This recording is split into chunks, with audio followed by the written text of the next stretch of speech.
이정민의 방방곡곡. 안녕하세요.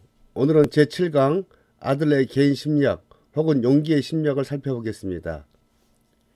제가 개인 심리학을 처음 접했을 때 나 혼자 잘 먹고 잘 사는 심리학인 줄 알았습니다. 개인 심리학에서 개인이란 나눌 수 없다라는 의미를 가지고 있으며 개인의 사고, 행동, 감정들을 나눌 수 없기 때문에 개인을 전체적으로 보았다. 아들러가 말하고 있는 개인이란 무엇인가? 사회나 공동체를 뜻하고 있습니다. 심리학에는 3대 거성이 있습니다. 심리학의 대부 프로이드, 칼융, 아들러가 있는데 여기서 아들러인지 히틀러인지 발음을 확실히 구분해야 합니다. 아들러.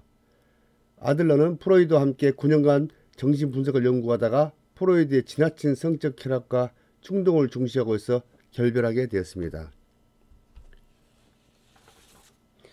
아들러는 1870년 오스트리아 빈 조그만 마을에서 태어나 1939년에 사망하였습니다. 아들러는 6형제 중 둘째 아들로 구루병을 가지고 태어났습니다. 구루병이라는 것은 꼽추를 말하고 있습니다. 아들러는 3살 때 같은 침대에 자고 있는 동생의 죽음을 목격하고 후디움으로 고생하고 있을 때 왕진 의사가 살 가망이 없다는 말을 듣고 훌륭한 의사가 되어야겠다고 결심했다고 합니다. 아들러는 부모로부터 과잉 보호를 받다가 동생이 태어나자 어머니는 온통 동생에게 관심을 쏟고 있을 때 마치 폐위된 세자의 느낌을 받았다고 합니다. 아들러는 공부를 못해 자퇴를 권유받기도 했지만 아버지는 아들을 책망 대신 용기를 북돋아 주었고 어려움을 스스로 극복해 나갈 수 있도록 끊임없이 격려해 주었다고 합니다. 아들러는 아버지의 격려에 힘입어 우수한 학생으로 졸업하고 빈 의과대학에 졸업했다. 그 후 아들러는 안과 의사에서 정신과 의사로 전환하고 정신분석학회 수요 모임의 초대 회장을 지내기도 했습니다. 1차 대전이 끝난 뒤 빈을 중심으로 아동 정신병원 22곳을 열었으나 아들러가 유태인이라는 이유로 강제 폐쇄되고 말았습니다. 아들러는 세계 곳곳에 강연을 하다가 갑작스러운 심장마비로 사망하게 되었습니다.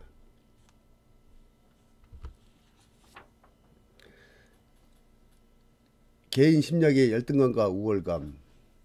인간은 타고날 때부터 열등감을 가지고 태어났다고 주장하고 있습니다. 갓 태어난 아기는 걷는데 익숙하기까지 주변의 도움과 격려가 필요합니다. 아들러는 열등감을 축복이라고 말하고 열등감은 부끄러운 것이 아니고 더 나은 삶을 위해 나아가는 것이라고 했다. 아들러는 열등감 자체는 부정적인 것이 아니라 발전의 기회라는 그의 철학에 많은 사람들이 용기를 갖고 있으며 저 역시 아들의 영향을 받고 있는 중입니다. 우월성 추구. 모든 인간은 다른 사람보다 뛰어나고 싶기 때문에 우월성 추구는 열등감을 극복하는 것이라고 하였습니다. 열등감 컴플렉스를 가진 사람은 열등감을 극복하려고 하지 않고 스스로 나는 안 돼, 나는 아무 짝에도 쓸모가 없다 라는 무기력하고 부정적인 행동을 하는 현상이다. 열등감 컴플렉스는 일어나지 않는 일을 미리 걱정하는 것처럼 누가 내 얘기를 하지 않을까, 아니면 혹시 나를 험담하고 있지 않을까, 다른 사람의 시선을 의식하면서 스스로 열등하게 만드는 것이다. 따라서 어느 한 부분이 남보다 못하다고 해서 자신이 열등한 존재로 취급해서는 절대로 안 됩니다. 모든 인간은 열등감을 가지고 태어났기 때문에 함께 어울려 살아가는 존재다. 혼자서 아무것도 할 수 없는 아기는 부양자가 필요하고 성장하면서 가족이나 사회 속에 더불어 함께 살아가는 것이다. 아들러는 모든 사람의 삶의 목표는 우월성 추구라고 하였습니다. 우월성 추구는 어떤 문제에 직면했을 때 부족한 것은 채우고 낮은 것은 늘리고 무능한 것은 유능하게 만드는 것이라고 하였습니다. 그러나 실질적으로 시작해보면 무지하게 어렵습니다. 그 중에 힘든 부분은 나와 가장 가까운 사람에게 받은 상처가 가장 오래 남고 서운한 마음이 듭니다. 예수님도 자기 고향집 잔디에서는 환영받지 못했다고 하잖아요. 왜냐하면 나에 대해서 A부터 Z까지 다 알고 있기 때문이죠. 제가 유튜브 한다니까 저에게 상처를 안겨준 사람이 누군지 아세요? 바로 가족이었습니다. 그래서 쫓아가서 확 저질러다가 꾹 참고 말았습니다.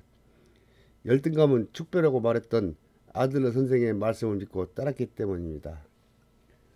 자, 우월성에는 두 가지가 있는데 긍정적과 부정적이 있습니다. 긍정적인 것은 현재 지금 형태보다 나아가는 것이고 개인의 목적 추구뿐만 아니라 사회적 관심, 즉 타인과 사회, 문화적 부분에서도 관심을 갖는 것이다. 이것이 긍정적인 우월성입니다. 그 다음에 부정적인 우월성은 뭐냐? 개인의 완성만을 추구하고 타인에 대한 관심과 배려는 없는 이기적인 우월성 추구라고 합니다. 자, 우월성 컴플렉스 한번 볼까요? 우월성 컴플렉스는 자기 자신을 높이 평가하면서 만약 뭐뭇이라면 뭐뭇 했을 것이다. 이거 잘 알아두세요. 만약 뭐뭇이라면 뭐뭇 했을 것이다. 이러한 망상을 통해서 자기 자신이 우월하다고 착각하는 것입니다. 예를 들어 나는 어렸을 때 노래를 참 잘했는데 부모님이 조그만 관심을 가졌더라면 지금은 음악 선생하고 있을 텐데 라는 생각은 허구에 불과하고 이런 양상은 자기 자신이 우월한 존재라는 것을 나타내고 싶어하는 것일 뿐입니다. 뭐 브랜드나 장신구 제품을 시작하는 것도 혹은 대통령과 사진 찍은 것을 사무실에 걸어놓는 것도 자기 자신이 특별한 존재인 것처럼 과시하는 행동으로 거짓 우월성에 빠진 전형적인 사기꾼의 특징입니다. 동전의 양면. 어떤 부분이 남보다 좀 못하다고 스스로 열등한 존재로 취급해서는 안 됩니다. 왜냐하면 시력이 나쁜 사람은 청력이 뛰어나고 열등감과 우월감은 동전의 양면이다. 예를 들자면 나폴레옹도 키가 169cm의 작은 키에다가 대머리임에도 불구하고 프랑스 황제를 하였잖아요. 열등감 컴플렉스와 우월감 컴플렉스는 전형적인 케이스는 어떤 것이냐? 자신을 열등감 컴플렉스와 우월감 컴플렉스를 전형적인 케이스는 자신이 열등감을 보상받기 위해 엄살 부리면서 사회 적응을 통해 문제를 해결하기보다는 가족이나 친구들 사이에서 보상의 주인공으로 남고 싶어 합니다. 특히 남녀 관계에서 상대방을 소유하는 집착을 통해 자신이 우월한 지위를 유지하려고 하기 때문에 주변 사람들 아주 피곤하고 괴롭고 힘들게 합니다. 또 다른 예를 들어보면 자신이 병에 걸렸거나 시대를 당했거나 다쳤거나 불행을 닥쳤을 때 주변에서 위로하려고 해도 뭐라고 하는지 아세요? 너는 내 마음을 이해 못해. 나는 이 세상에서 가장 불쌍한 사람이다 라고 말하면서 대접받으려고 하는 것이 그 대표적인 예라고 할 수 있습니다. 그래서 열등감 컴플렉스 가진 사람들은 항상 불행할 수밖에 없으며 자신의 불행을 이용하여 특권을 누리려고 합니다. 우월감의 컴플렉스에 빠진 사람은 강해지기 위해서 노력하기보다는 강한 척하게 노력하고 있을 뿐입니다. 이러한 행동 뒤에는 열등감이 숨어 있습니다. 따라서 우월감 컴플렉스는 열등감 컴플렉스와 같은 의미로 우월감 컴플렉스는 열등감 컴플렉스를 숨기기 위한 하나의 수단밖에 되지 않습니다. 열등의식의 세 가지. 열등이라는 것은 뭐냐? 열등과 열등감, 열등의식이 컴플렉스가 있는데 열등은 신체적 장애, 신체적 부족한 느낌, 즉 신체적 외모를 말하는 것이고 그게 좀 부족하다는 것이고요. 열등감이라는 것은 뭐 다른 사람이 관심도 없는데 객관적인 사실도 없이 스스로 나는 뭐 부족해, 모자라. 그러니까 주관적인 감정을 내세우는 것이다. 그런 것이 뭐냐면 왕자병, 공주병, 피해망상증. 열등감 컴플렉스는 지나치게 과장된 열등감으로 스스로 비관하고 문제를 피해갑니다. 그래, 나는 절대 할 수가 없어.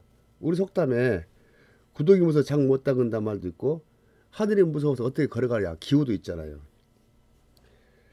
그러면 열등감에서 이 열등감 어떻게 극복할 수 있느냐? 세 가지가 있는데 첫째, 열등감은 지극히 정상적이다. 그래서 부끄럽고 수치심을 숨기려 하지 말고 스스로 열등감에 마주해야 한다고 말하고 있습니다. 열등감을 마주하다 보면 내가 부족한 부분이 무엇인지 노력하면 개선될 수 있는지도 알 수 있다고 합니다. 두 번째, 열등감은 보완하고 개선하면 된다. 영어 공부가 어려우면 영어 공부하면 된다. 그런데 나도 외국에 살았더라면 영어를 잘했을 텐데 라는 사고방식은 쓸데없는 생각이고 발전의 가능성도 없다는 얘기입니다. 세 번째, 인간은 사회 환원에 존재해야 한다. 사회 일원으로 존재해야 한다. 열등은 비교할 상대가 있어야 되잖아요. 나 혼자서 열등의식을 느낄 수가 없잖아요. 그래서 열등감이 존재할 사람이 있어야 되고 열등감이 싫어서 사회를 벗어나는 것은 결코 문제 해결도 안 되고 불행을 자초할 뿐이라고 합니다. 그래서 눈앞에 보이는 문제점이 무섭다고 도망가서는 안 됩니다. 직면하십시오. 열등의 세 가지를 근원, 기관 열등감이 있고 양육 태만이 있고 과잉 보호가 있습니다. 기관 열등감이라는 것이 뭐냐? 질병이나 외모처럼 신체와 관련된 것으로서 바로 아들감의 열등감입니다. 아들내가 꼽추했잖아요. 키도 조그만하고 공부도 못하고 열등감 덩어리였습니다. 그것을 갖다가 기관 열등감이라고 합니다. 양육 태만, 부모가 자녀의 무관심으로 나는 아무 필요 없는 존재로 여기기 때문에 문제가 발생하면 피해가는 겁니다. 이 양육 부모가 무관심하게 되면. 그다음에 과잉보호, 부모가 과잉보호로 자란 아이는 어려운 고비를 만나면 스스로 해결할 능력이 없다고 믿어 열등감에 빠져버립니다. 그냥 못 온다.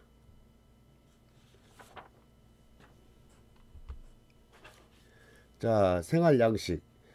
생활양식이라는 것은 뭐냐? 삶의 태도, 습관, 뭐 그런 걸로 봐 생활양식이라고 합니다. 생활양식은 4살 아니면 5살 때 형성되어 평생 미치는 태도이다. 그래 이 생활양식은 죽을 때까지 변하지 않는 거예요. 생활양식을 선택하는 것은 철저히 본인의 몫이고, 예를 들어 집안이 가난해서 성격이 삐뚤어진 문제가 있는 반면 집안이 가난해서 인내심으로 성공한 사람도 있다.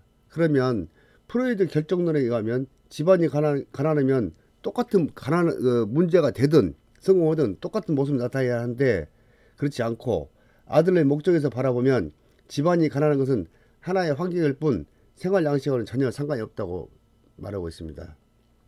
그래서 이 생활 양식에는 4가지가 있는데 지배형, 기생형, 회피형, 사회적 유형형. 여기서 가장 좋은 게 사회적 유형이에요. 이것을 가장 권장하고 있습니다. 지배형은 뭐냐? 사회적 관심도 없고 활동 수준도 떨어지고, 그래서 독재형이라 그래요. 독재형이 뭐냐? 자녀를 가부장적으로 부모가 힘을 통해서 자녀를 통제하면 그 자녀의 생활력은 지배형이 된다. 우리 그랬잖아요. 옛날에 자기 소개서 쓰면 뭐라고 쓴지 아세요? 첫 줄에 엄하신 아버지와 인자하신 어머니로 시작하잖아요. 그리고 나불나불 그렇게 작성하잖아요. 그래서 어린 시절에 엄한 아버지 밑에 자란 아이는 어른이 돼서도 나는 아버지처럼 되지 않을 거야 라고 하지만 결혼 후 자신도 자녀에게 엄하게 대한다고 합니다. 기생형, 의존형이라고 하죠. 의존형. 여기 뭐 황진이 그런 것은 아니에요. 사회적 관심은 높고 활동 수준은 떨어지고, 그래서 기생형은 의존형이다. 부모가 지나치게 과잉보호할 때 나타나는 것이다. 그래서 너무나 과잉보호하면 그냥 엄마한테 의지하잖아요. 그래서 성인이 돼도 엄친아로 여자친구 만날 때도 허락받아야 되고 직장을 선택해도 허락받는 그런 의존형이 되는 것입니다. 회피형은 아주 소극적이고 부정적인데 사회적 관심도 없고 활동도 없고 그렇습니다. 회피형은 매사 소극적이고 부정적이다. 자신감도 없고 자신감이 없어 뭐 문제를 직면하기보다는 도망가는 것을 선택합니다. 그래서 인간은 고통스러운 상황을 직면할 때 가장 쉬운 것이 뭔지 아십니까? 도망가는 겁니다. 또한 회피형은 시도하지도 않고 불평만 하기 때문에 사회적 관심도 결여될 수밖에 없으며 부모가 자녀의 길을 꺾어버리면 회피형이 됩니다. 그래서 부모님들은 자녀를 길을 너무 꺾으시면 안 됩니다. 사회적 유형형, 사회적 관심도 높고 활동 수준도 높고, 이것은 심지어로 굉장히 건강한 사람이라고 합니다. 높은 사회적 관심과 높은 수준의 활동을 말하고 있습니다. 사회적 유형형의 사람은 성숙하고 긍정적이며 심리적으로 건강한 사람이다.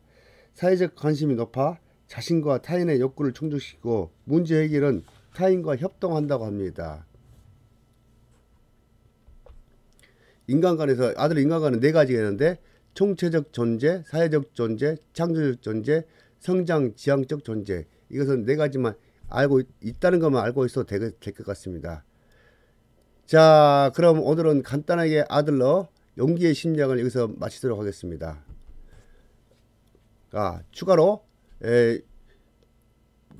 프로이드하고 아들러의 비교 분석하는 거 있는데, 개념상으로 봤을 때는 프로이드는 모든 것은 원인, 과거 그 5세 원인을 추구했었고, 그 다음에 아들러는 목적지향적. 현재 과거는 필요 없다. 나름 미래를 위해서 뭘 할 것인가, 그것만 연구한다고 합니다. 그 다음에 성격 형성에서는 프로이드는 5세 이하 모든 게 결정된다고 합니다. 성격이. 그러나 아들러는 5세 이하도 결정이 되지만 충분히 이것은 극복이 가능하다고 말했습니다. 그 다음에 성격 구조는 프로이드는 원초와 자아, 초자로 구분했는데 아들은 그게 아니다. 열등감에서 우월감으로 진행되는 것이다. 컴플렉스에서는 프로이드는 오이드 컴플렉스라고 했고, 아들은 열등감을 했습니다. 그런데 아들은 열등감이라 결코 나쁘다는 것이 아니라 굉장히 좋은 감정을 이야기했죠. 우리는 누구나 열등감 갖고 태어난다. 그러나 열등감이 머무르는 것이 아니고 계속 성장하고 극복하는 것이다 라고 말했습니다. 자, 수고하셨습니다. 심리학의 3대 개성 1호를 마치고 다음 시간에는 미움받을 용기를 살펴보겠습니다. 안녕히 계십시오. 좋아요, 구독.